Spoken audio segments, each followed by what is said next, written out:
சுற்றமனைத்தும் காப்பவனே, செய்தொழிலில் ஏற்றம் தருபவனே, எடுத்த செயலில் வெற்றி கொடு, என் ஆற்றல் பெருகிட அருளை கொடு. அடுத்ததாக, கொட்டும் மழையில் நனைவது போல் இவர் பேசினால் நனையலாம், கெட்டிக்கால பேச்சென்று இவர் பேசினால் நன்றி கூறலாம், பட்டி மன்றம் பேச்சரங்கம் எதுவாயினும் இவர் மேடை ஏறினால் சிரிக்கலாம். வயநாடு பேரிழப்பில் இவரின் களப்பணியை அரசு துறையே அதிர்ந்து பார்க்கிறது. வயநாடு பேரிழப்பில் இவரின் களப்பணியை அரசு துறையே அதிர்ந்து பார்க்கிறது. ஆசிரியர் குலத்தின் இலக்கணமாகவும் ஆசிரியர் குலத்தின் இலக்கியமாகவும் விளங்குபவர், கலைப்பே அறியாத கல்வித்துறை காற்றாக விளங்குபவர். இவர் பேச்சை கேட்டால் கல்லும் கனிந்துருகும், புல்லும் போர்வாலாய் மாறும். உலமாக்களுக்கு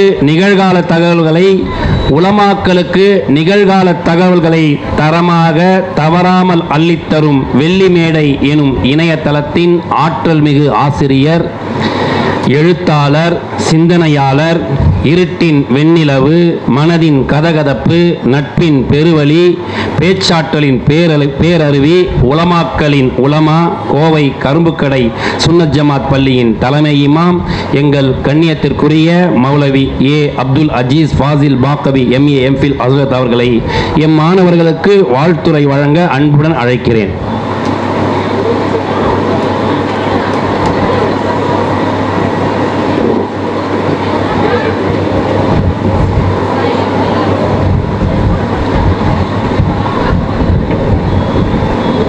السلام عليكم ورحمة الله وبركاته.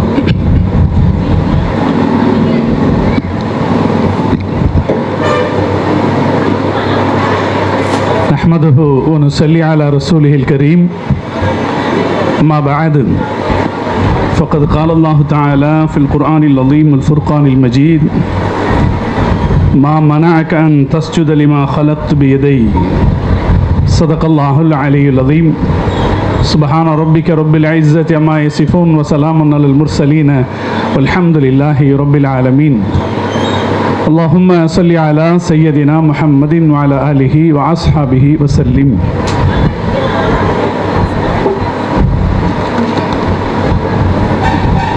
MSG எஜுகேஷனல் ட்ரஸ்டின் சார்பாக நடைபெறுகிற ஆதிகாலத்து அக்குபஞ்சர் கல்வி நிறுவனத்தின் இந்த பட்டமளிப்பு பெருவிழாவில் இந்த நிகழ்ச்சியிலே கலந்து கொண்டு நிகழ்ச்சிக்கு மாணவர்களுக்கு பட்டம் வழங்க இருக்கிற எங்கள் அன்பிற்குரிய பொதுச் செயலாளர் மரியாதைக்குரிய அன்வர் பாஷா ஹசரத் அவர்களே, எனக்கு முன்னால் இந்த நிகழ்ச்சியில் ரொம்ப அழகாகவும் சிறப்பாகவும் மாணவர்களுக்கு பயனுள்ள செய்திகளை வழங்கி அமர்ந்திருக்கிற மரியாதைக்குரிய உதவி பேராசிரியை திருமதி ராதிகா அவர்களே, அதேபோல் எனக்கு முன்னால் இங்கே சிறப்பாக உரையாற்றிய அருமை சகோதரர் தமீமுல் அன்சாரி அவர்களே, இந்த கல்வி நிறுவனத்தினுடைய தலைவர் தமீமுல் அன்சாரி அவர்களே, இந்த கல்வி நிறுவனத்தினுடைய ஆசிரிய பெருமக்களே, இங்கே பட்டம் பெற்றிருக்கிற அருமையான மாணவ செல்வங்களே, அவர்களுடைய பெற்றோர்களே, இந்த நிகழ்ச்சியிலே கலந்து கொண்டிருக்கிற அருமையான பெரியவர்களே, தாய்மார்களே, இங்கே மனிதகுலத்துக்கு பயன்பெறுகிற ஒரு சிறப்பான நிகழ்வு அரங்கேறுகிறது. எல்லாம் வல்ல இறைவன் இந்த நிகழ்வை மனிதகுலத்திற்கு மிகவும் பயனுள்ளதாக ஆக்கியல் புரிவானாக என்று நான் ஆரம்பத்திலே பிரார்த்தனை செய்து கொள்கிறேன். அடுத்ததாக, நான் ரொம்ப நேரமாக உங்களை என்ன வார்த்தையில் உங்களுக்காக பிரார்த்தனை செய்கிறது, வாழ்த்துறை தானே செய்யணும் இல்லையா, என்ன வார்த்தையில் என்ன சொல்லி வாழ்த்துறது அப்படின்னு யோசிச்சுட்டு இருக்கேன். நான் என்ன சொல்லி வாழ்த்துனா நல்லா இருக்கும்னு நீங்கள் நினைக்கிறீங்க? யாராவது சொல்லுங்கள். நான் என்ன சொல்லி வாழ்த்துனா நல்லா இருக்கும்?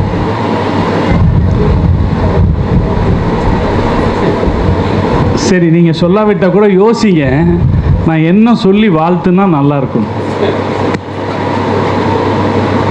நீங்கள் சிறந்த டாக்டராக வரணும் அப்படின்னு வாழ்த்துறதா, அல்லது நீங்கள் சம்பாதிக்கிற டாக்டராக வரணும் அப்படின்னு வாழ்த்துறதா? எப்படி வாழ்த்துறது?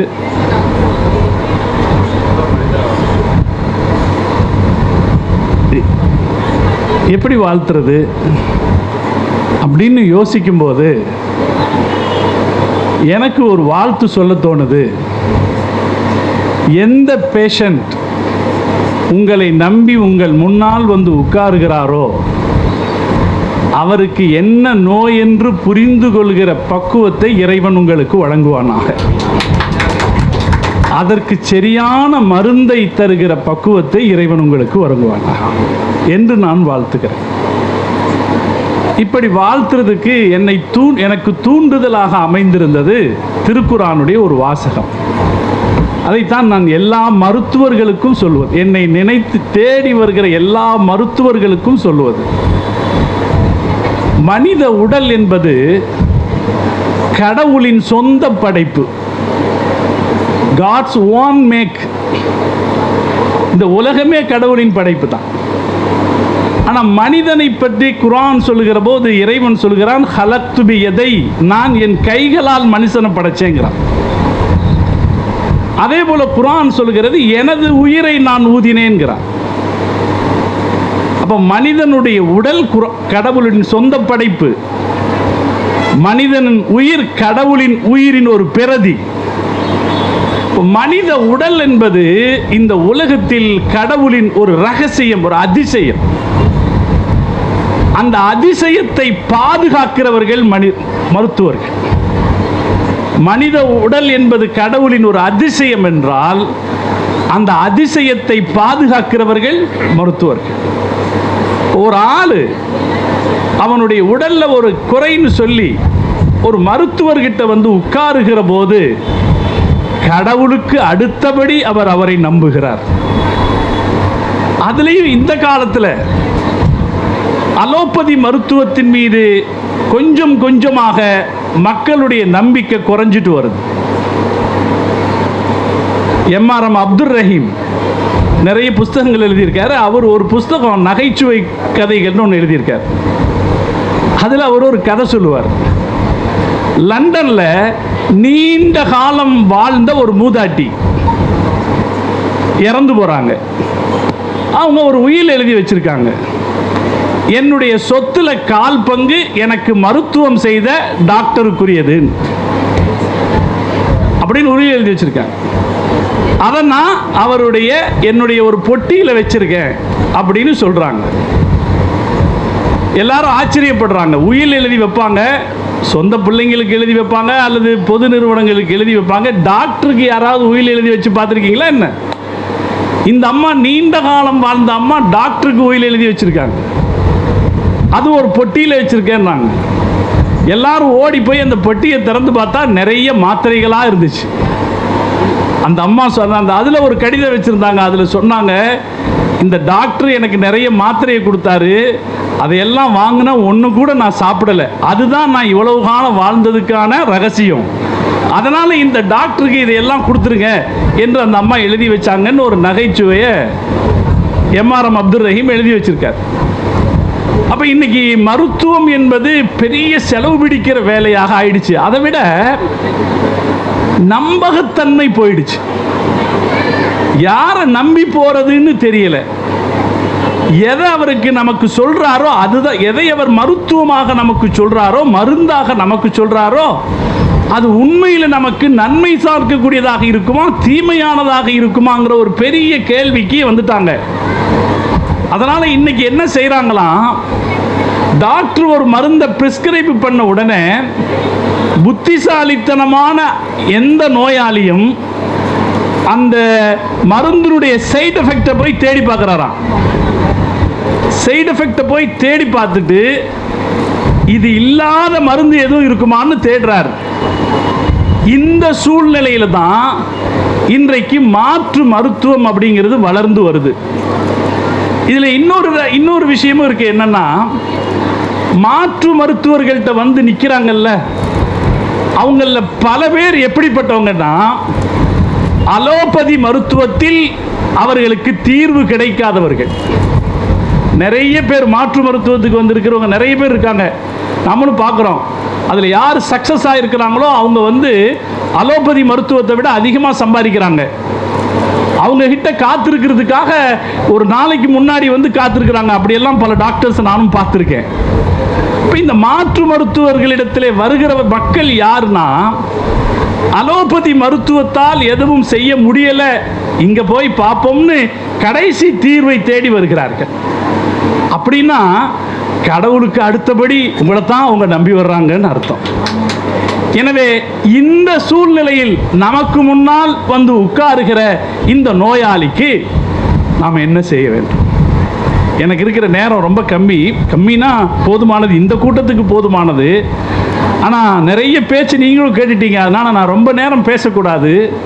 இந்த அருமையான இந்த செல்வங்களுக்கு, மனித சமூகத்துக்கு பயனளிக்கணுங்கிற நோக்கத்தோடு செல்லக்கூடிய செல்வங்களுக்கு உபயோகமாக 1-2 விஷயம் சொல்லிடணுங்கிறதுக்காக நான் இந்த செய்தியை சொல்கிறேன். அதனால் மிகப்பெரிய நம்பிக்கையோடு உங்கள் முன்னால் வந்து உட்காருகிறவர். இங்கே பேசினவங்க பல பேர் என்ன செய்தி சொன்னாங்க, டாக்டருக்கு ஒரு சிறப்பு இருக்குது, என்னென்னா நிறைய நோயாளிகளை மருத்துவராக்கிட்டார். இன்னும் சொல்ல போனால் கிட்டத்தட்ட 80% நோயாளிகளாக வந்தவளே மருத்துவர்களாக ஆக்கின மாதிரி எனக்கு தெரியுது. தமிழ் அன்சாரி டாக்டருக்கு பல சிறப்பு இருக்குது. ஒன்று நோயாளிகளை மருத்துவராக்கியிருக்காரு, எல்லா மருத்துவரையும் பேச்சாளராகவும் ஆக்கியிருக்கார். எல்லாரும் அருமையாக பேசுகிறாங்க, அவ்வளோ அழகாக தமிழ் பேசுகிறாங்க. 1-2 பேர் தான் இங்கிலீஷில் பேசுனாங்க. இல்லைன்னா இந்த மாதிரி கூட்டங்களில் என்ன மாதிரி ஆன ஆளுக்கு வேலை இருக்காது. எல்லாரும் ஆங்கிலத்தில் பேசுவாங்க. இங்கே எல்லாரும் தமிழில் பேசுனாங்க, அழகழகாக தமிழில் பேசுனாங்க. எல்லாரும் கவிதையாக பேசுகிற மாதிரி இருக்குது. தாயை போல பிள்ளைன்னு சொல்லுவாங்களே, அதுபோல அவர்களுடைய முதல்வரை போல அவர்களும் சிறப்பாக பேச பழகி இருக்கிறார்கள். ஒரு சிறப்பான, நான் வாழ்த்துகிறேன், டாக்டரை வாழ்த்துகிறேன். முன்னோடியாக இருப்பதுங்கிறது ஒரு சிறந்த இயல்பு. திருக்குரான் மனிதர்களுக்கு கற்றுக் கொடுக்கிற வாழ்க்கை நெறிகளை பிரதானமான ஒன்று. நம்ம எல்லாரும் என்ன ஆசைப்படணும்னா, முன்னோடியாக இருக்கணும்னு ஆசைப்படணும். திருக்குரான் இப்ராஹிம் அலைஹிஸ்ஸலாத்தை பற்றி சொல்லுகிறது, நான் அவரை இமாமாக ஆக்கினேன். இந்த உலகத்தில் செல்வாக்கா வாழ்றதுன்னா என்னங்க? நிறைய பேருக்கு அதனுடைய அர்த்தம் புரியறது இல்லை. செல்வாக்கா வாழ்றதுன்னா என்ன? அனில் அம்பானி மாதிரி வாழ்றதா? சரி, அல்லது இப்போ ஒருத்தர் அதானி மாதிரி வாழ்றதா செல்வாக்கான வாழ்க்கை? ஒரு நிமிஷத்தில் நேற்றுக்கு பங்கு விலை பாதியாக குறைஞ்சி போச்சு, பார்த்தீங்களா இல்லையா? ஒரு செகண்டில் ஒரு பேப்பர் அறிக்கையில் ஒருத்தருடைய செல்வாக்கு எவ்வளோ கீழே போயிடுது.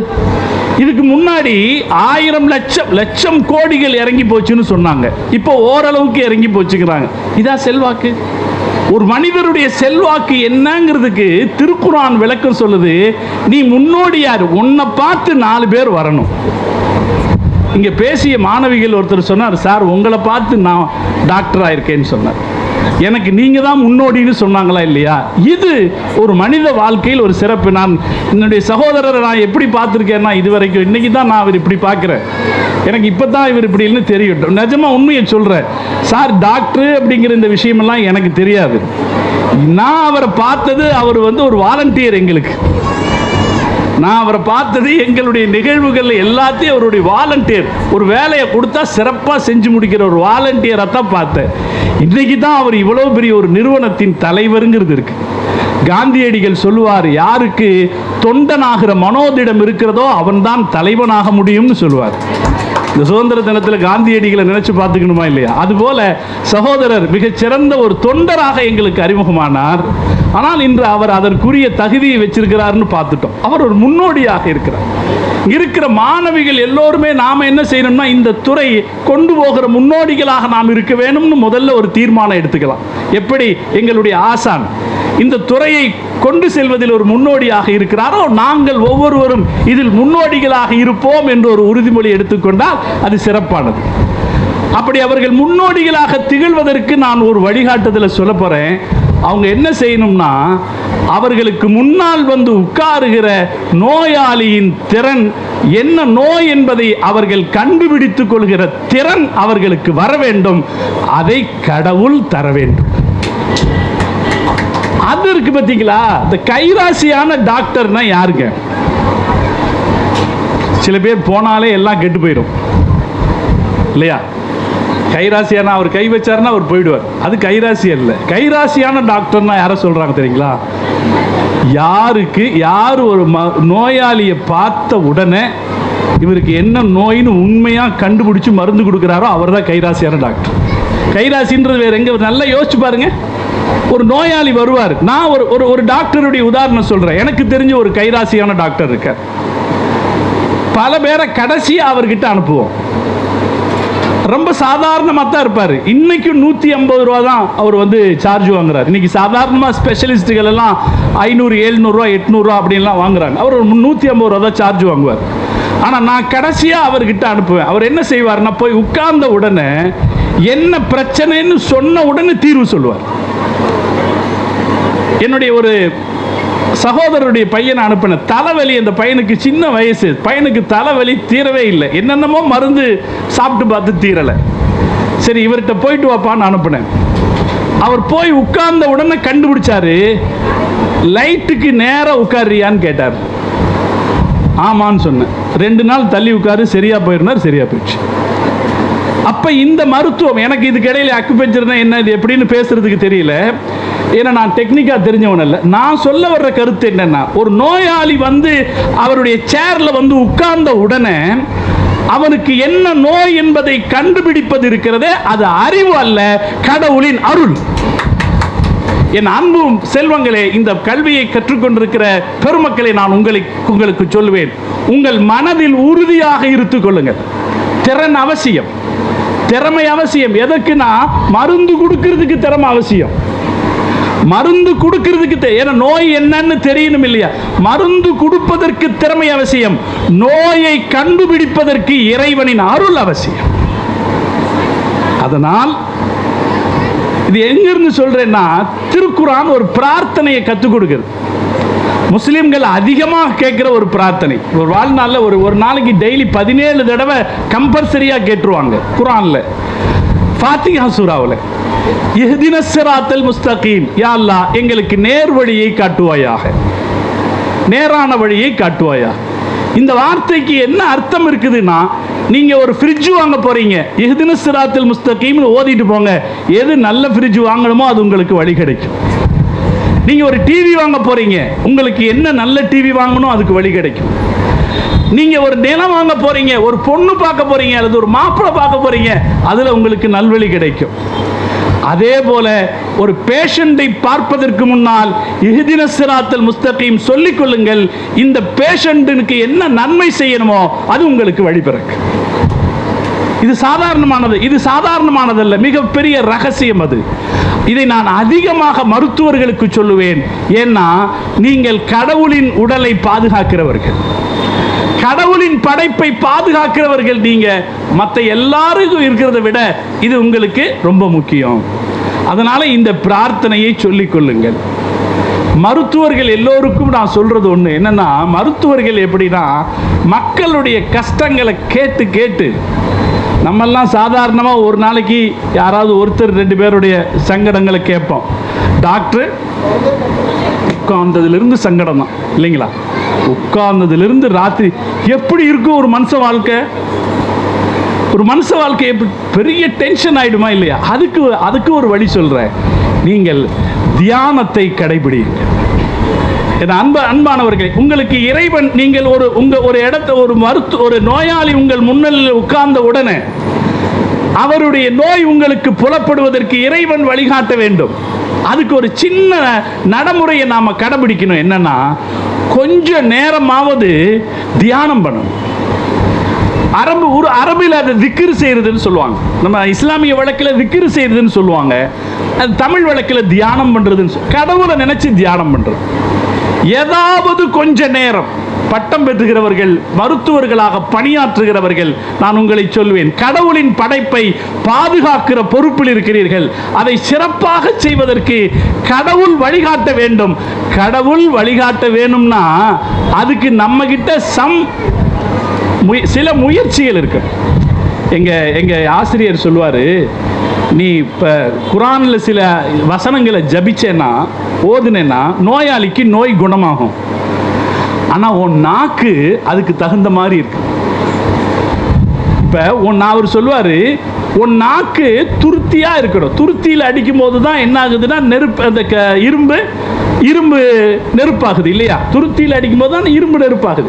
இப்போ துப்பாக்கி அவர் என்ன சொல்லுவார், துப்பாக்கி ரவை இருக்குல்ல, துப்பாக்கி குண்டு, இந்த துப்பாக்கி குண்டை துப்பாக்கியில் போட்டு அடித்தா தான் அது உரிய பலனை தரும். துப்பாக்கி குண்டை நீங்கள் சாதாரண ஒரு பைப்பில் போட்டு அடிச்சிங்கன்னா பலன் தருமா? தராது. அதுபோல இப்போ உங்கள் நாக்கை நீங்கள் என்ன மந்திரங்களை ஜபிக்க போகிறீர்களோ அதற்கு தகுதி படைத்தவர்களாக ஆக்கிக்கணும்னு எங்கள் ஆசிரியர் சொல்லுவார். அதே போல அது தகுதி படைத்தவர்களாக ஆக்கிக்கிற ஒரு முயற்சி தான் திறன் தாண்டி. நான் திரும்பவும் சொல்கிறேன், திறன் எதற்குனா மருத்துவம் செய்வதற்கு. திறன் மருத்துவம் செய்வதற்கு, நோயை கண்டுபிடிப்பது சரியா. பல டாக்டர் பாருங்க நோயை கண்டுபிடிக்காம தான் மருந்து சொல்லுவாங்க. அவங்களுடைய யோசனையில் தான் மருந்து சொல்லுவாங்க. உண்மையான இவ்வளவு டயக்னாஸ்டிக்கான டெஸ்ட்டுகள் வந்துவிட்ட பிறகும் கூட எனக்கு தெரிஞ்சு சமீபத்தில் ஒரு நோய் பேஷண்ட் எல்லா டெஸ்ட்டும் பண்ணி பார்த்துட்டாங்க. எந்த டெஸ்ட் ரிசல்ட்லையும் என்ன நோயின்னு கண்டுபிடிக்க முடியல. ஆனால் அவர் நோயாளியாக இருக்கார். எல்லா டெஸ்ட்டும் பண்ணி நடக்குதா இல்லைங்களா? அப்ப நோயை கண்டுபிடித்தல் அப்படிங்கிறது, அதுவும் சரியாக கண்டுபிடித்தல் என்பது இறைவனுடைய ஒரு அருள். எனவே அந்த அருளை பெற்றுக்கொள்வதற்கு கொஞ்சம் முயற்சி செய்யணும். இவ்வளவு சோகங்களை தாங்குறோமா இல்லையா? இவ்வளவு சோகங்களை தாங்கி நாம டென்ஷன் ஆயிடக்கூடாது. அதுக்காக என்ன செய்யணும்? கொஞ்ச நேரம், ஒரு 5-10 நிமிஷம் தவம் செய்யணும், திக்ர் செய்யணும். எப்படி செய்யணும்? யா அல்லாஹ், நான் இந்த வேலையில் இருக்கேன், இதில் எனக்கு ஹிதாயத்தை கொடு, ஹிதாயத் எனக்கு நேர்வழி காட்டு. எனக்கு இந்த விஷயத்தில் என் முன்னால் வந்து உட்காருகிற இந்த நோயாளி, அவன் ஒரு அமானிதமாக தன்னை ஒப்படைக்கிறான். ஒரு நோயாளி ஒரு அமானிதமாக அவனை ஒப்படைக்கிறான். எவ்வளவு நம்பிக்கையில் ஒப்படைக்கிறான். அந்த நம்பிக்கைக்கு நான் மோசம் செய்து விடக்கூடாது என்கிற எண்ணத்தோடு நாம இறைவனிடத்தில் பிரார்த்தனை செய்யணும். இப்போ இறைவன் நமக்கு அருள் செய்வான். அதனால் நான் இங்கிருந்து இன்றைக்கு பட்டம் பெறுகிற என் அருமையான சகோதரர்களையும் சகோதரிகளையும் இப்படி வாழ்த்துவேன். இறைவன் உங்களுக்கு ஃபிராசத் என்கிற ஒரு நோயாளியை பார்த்தவுடன் அவனுடைய நோயை கண்டறிகிற நல்ல திறனை இறைவன் உங்களுக்கு தருவானா. அதற்கு சிறப்பாக மருத்துவம் செய்கிற வழிகாட்டுதலை இறைவன் உங்களுக்கு தருவானாக என்று நான் உங்களுக்காக பிரார்த்தனை செய்கிறேன். ரெண்டாவது விஷயம் சார், ரெண்டாவது சொல்லிட்டா, 3 விஷயம் சொல்லுவேன். ரெண்டாவது ஒரு விஷயம், ரொம்ப நேரம் பண்ண மாட்டேன். ரெண்டாவது ஒரு விஷயம், ரொம்ப நேரம் பண்ண மாட்டேன்னு சொன்னதுக்கு எனக்கு ஒரு காரணம் இருக்கு. எனக்கு அடுத்து ட்ரெயின் இருக்கு. அதனால் ரெண்டாவது ஒரு விஷயம், நபிகள் நாயகம் ஒரு செய்தி சொன்னாங்க. அது நபிகள் நாயகத்தினுடைய செய்தி மட்டும் இல்லை, பாரம்பரியமாக வேதங்கள் சொல்லி வருகிற செய்தி. மைக்கேல் ஹார்ட் அதை கோல்டன் லா என்று சொல்லுவார். கோல்டன் லான்னு என்னன்னா, உனக்கு எதை விரும்புகிறாயோ அதையே உன் சகோதரனுக்கும் விரும்பு. இது நபிகள் நாயகம் சொன்னாங்க. இது எல்லாரும் சொல்லியிருக்கிறாங்க. நான் உங்களுக்கு அதை மாற்றி வேறொரு ட்ரெண்டில் நான் என் அருமை சகோதரர்களுக்கு சொல்லுவேன். உங்கள் குடும்பத்துக்கு நீங்கள் எதை செய்ய மாட்டீங்களோ அதை வேற யாருக்கும் செய்யாதீங்க. இன்னைக்கு மருத்துவ உலகத்துக்கு சொல்ல வேண்டிய பெரிய பாடமாக எல்லாம் இருக்கு. அதை நான் எல்லாருக்கும் சொல்றது, நாம மனசை ஒரு சிறப்பான ஒரு நிறுவனத்திலிருந்து வெளியே போகும்போது சில தகுந்த அறிவுரைகளை சொல்லணும்ன்றதுக்காக நான் சொல்றேன். உங்க குடும்பத்துக்கு எதை நீங்க செய்ய மாட்டீங்களோ அதை வேற யாருக்கும் செய்யாது அப்படின்னு உறுதி எடுத்துக்குங்க. மிகச் சிறப்பானவர்களாக நாம் வந்துடுவோம். இது ரெண்டாவது. இதை இன்னும் நான் விவரித்து பேசணும், நேரம் அதிகம் இல்லைன்றதுனால நான் விட்டுறேன். மூணாவது, சீக்கிரம் காம்ப்ரமைஸ்ட் ஆகிடாதீங்க. இன்னைக்கு என்ன பிரச்சனைன்னா, இது போராட வேண்டிய காலம் இல்லையா? அக்குபஞ்சர் மாதிரியான மாற்று மருத்துவங்கள் எல்லாம் போராட வேண்டிய காலம். ஒரு முயற்சி 2 முயற்சியில போதுமான ஒரு எதிர்பார்ப்பு நிறைவேறலைன்ற உடனே தொய்வு வந்து விடக்கூடாது இல்லையா? ஒரு தொய்வு வந்து விடக்கூடாது. இதை நான் பாருங்க, எவ்வளவு பெரிய இதை நான் அவர் டாக்டர், நான் இதுக்கு முன்னாடி உங்க பேச்சு கேட்டிருக்கேன். என்னன்னா, மருந்தில்லாத மருத்துவம்ன்றத ஒன்று நிலநாட்டுவோம் அப்படிங்கிற அந்த பிடிவாதம் இருக்கு இல்லையா? அந்த பிடிவாதத்துக்கு கொஞ்சம் போராடித்தான் ஆகும்.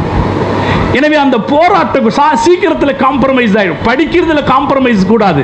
இப்போ கொஞ்சம் ஒரு வருஷம் படித்தோம், ஒரு வருஷம் படித்தோம், இது மட்டும் போதும்னு நினைக்கக்கூடாது. இதுக்கு மேலேயும் படிக்கணும்.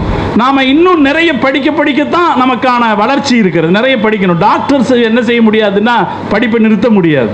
நோய் புதுசாக வர அவரும் புதுசாக படிச்சுக்கிட்டே இருந்தாகணும். அதனால் படிக்கிறதுல காம்ப்ரமைஸ் கூடாது. வேலை செய்வதிலும் காம்ப்ரமைஸ் கூடாது. அதே போல சகோதரர்களே, நாம ஒரு சமூகத்தை முன்னேற்றி ஆகணும், முன்னோடிகளாக ஆயிரணுங்கிறதுலையும் காம்ப்ரமைஸ் பண்ணக்கூடாது. முன்னேடி ஆகியே தீருவேன் அப்படின்னு இருக்கணும். எனவே நான் 3 விஷயங்களை உங்களுக்கு சொல்லுவேன். முதல்ல இறைவனை எதிர்பாருங்க. நல்ல ஒரு திட்டத்தை வச்சுக்கோங்க. என்னால் எப்படி என் குடும்பம் பாதிக்கப்படக்கூடாது என்று நான் விரும்புவேனோ அதுபோல் வேறு யாரும் பாதிக்கப்படக்கூடாது. ரெண்டாவது, நான் அவ்வளவு சீக்கிரத்தில் என்னுடைய முயற்சியை விட்டு கொடுத்து விட மாட்டேன். எதற்கும் நான் பணிந்து போய் விட மாட்டேன். எதற்கும் நான் இயலாதவனாக ஆகிவிட மாட்டேன் என்கிற உறுதிமொழியும் எடுத்துக்கொண்டால் நிச்சயம் இன்றைக்கு நான் மீண்டும் சொல்கிறேன், அலோபதி மருத்துவம் அல்லது பிரபலமாக இருக்கிற மருத்துவத்தில் இருந்தெல்லாம் மீண்டு அதை விட்டுட்டு பல பேர் இந்த பக்கம் வர்றாங்க.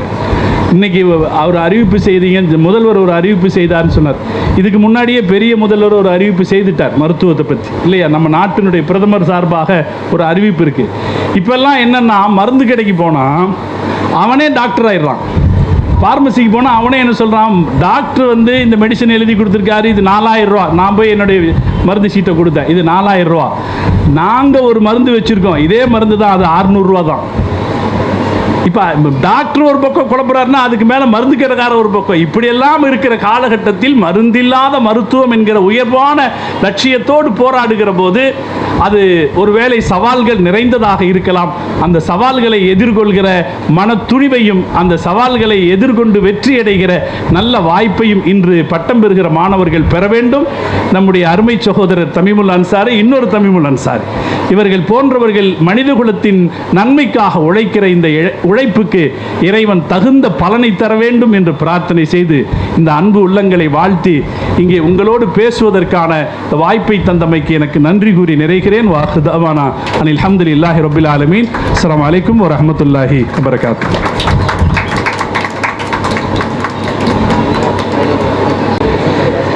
என்றும் உங்கள் மனதில் வைத்துக் கொள்ளுங்கள், மனிதனாக பிறந்தவன் பயனின்றி அழியக்கூடாது என்ற கருத்தை வலிமையாக எடுத்துரைத்த ஹஜ்ரத் அவர்களுக்கு நன்றிகளை உரித்தாக்கிக் கொள்ளுங்கள்.